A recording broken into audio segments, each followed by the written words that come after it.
Hello दोस्तों, polity का एक छोटा सा टॉपिक हम लोग कवर करेंगे। भारतीय संविधान की एकात्मक विशेषताएं परीक्षा की दृष्टि से महत्वपूर्ण है। चलिए शुरू करते हैं। भारत का जो संविधान है वो मूलतः संघात्मक है, लेकिन इसमें कई एकात्मक विशेषताएं भी शामिल हैं। इसी कारण इसे संघात्मक व्यवस्था के साथ साथ एकात्मक झुकाव वाला संविधान भी कहा जाता है। तो दोस्तों देख लेते हैं प्रमुख एकात्मक विशेषताएं कौन कौन सी हैं। सबसे पहला है सशक्त केंद्र, स्ट्रॉन्ग सेंटर। इसका मतलब ये है कि केंद्र सरकार को राज्यों की तुलना में अधिक शक्तियां प्राप्त हैं। संघ सूची में महत्वपूर्ण विषय शामिल किए गए हैं। एक बार आप लोग प्लीज संघ सूची जरूर देख लीजिएगा कि उसमें कौन कौन से और कितने विषय हैं।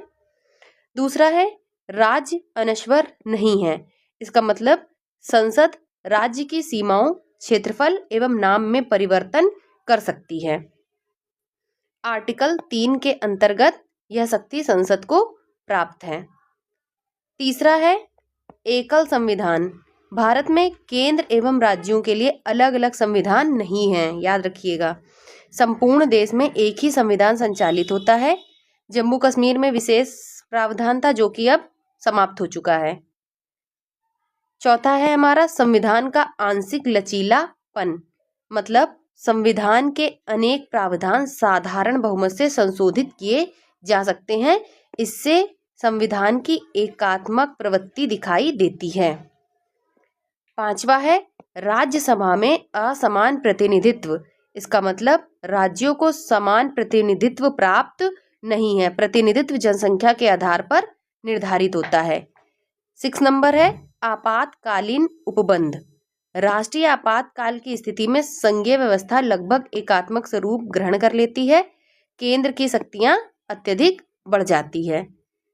7वां है आपका एकल नागरिकता। भारत में केवल एकल नागरिकता का प्रावधान है। अमेरिका की तरह भारत में दोहरी नागरिकता नहीं है। 8वां है एकीकृत न्यायपालिका। पूरे देश के लिए एक ही न्यायपालिका की व्यवस्था है और सर्वोच्च न्यायालय शीर्ष पर स्थित है। 9वां है अखिल भारतीय सेवाएं, जैसे IAS, IPS, IFOS जैसी सेवाएं केंद्र एवं राज्यों में कार्य करती हैं। इसका नियंत्रण मुख्यतः केंद्र के पास होता है। उसके बाद 10वां है राज्यपाल की नियुक्ति। राज्यपाल की नियुक्ति राष्ट्रपति द्वारा की जाती है। राज्यपाल केंद्र एवं राज्य के बीच की कड़ी का कार्य करता है। परीक्षा के हेतु अब ट्रिक देख लेते हैं कुछ कि एकात्मक संविधान की विशेषताएं क्या क्या हैं। सशक्त केंद्र, राज्य अनस्वर, एक संविधान, असमान राज्यसभा, आपातकाल, एक नागरिकता, एकीकृत न्यायपालिका, अखिल भारतीय सेवाएं और राज्यपाल। याद रखिएगा, अगर आपको एकात्मक विशेषताएं याद है तो संघात्मक विशेषताएं जैसे द्विस्तरीय शासन, शक्तियों का विभाजन, लिखित संविधान, स्वतंत्र न्यायपालिका आदि आप इसे आसानी से अलग कर सकते हैं। एक पंक्ति में देख लेते हैं कि भारत का जो संविधान है ना तो पूर्णतः संघात्मक है ना ही पूर्णतः एकात्मक है। यह दोनों का समन्वित स्वरूप है जिसमें संघात्मक ढांचे के साथ साथ एकात्मक झुकाव भी दिखाई देता है। तो दोस्तों ये था हमारा संविधान की एकात्मक विशेषताएं।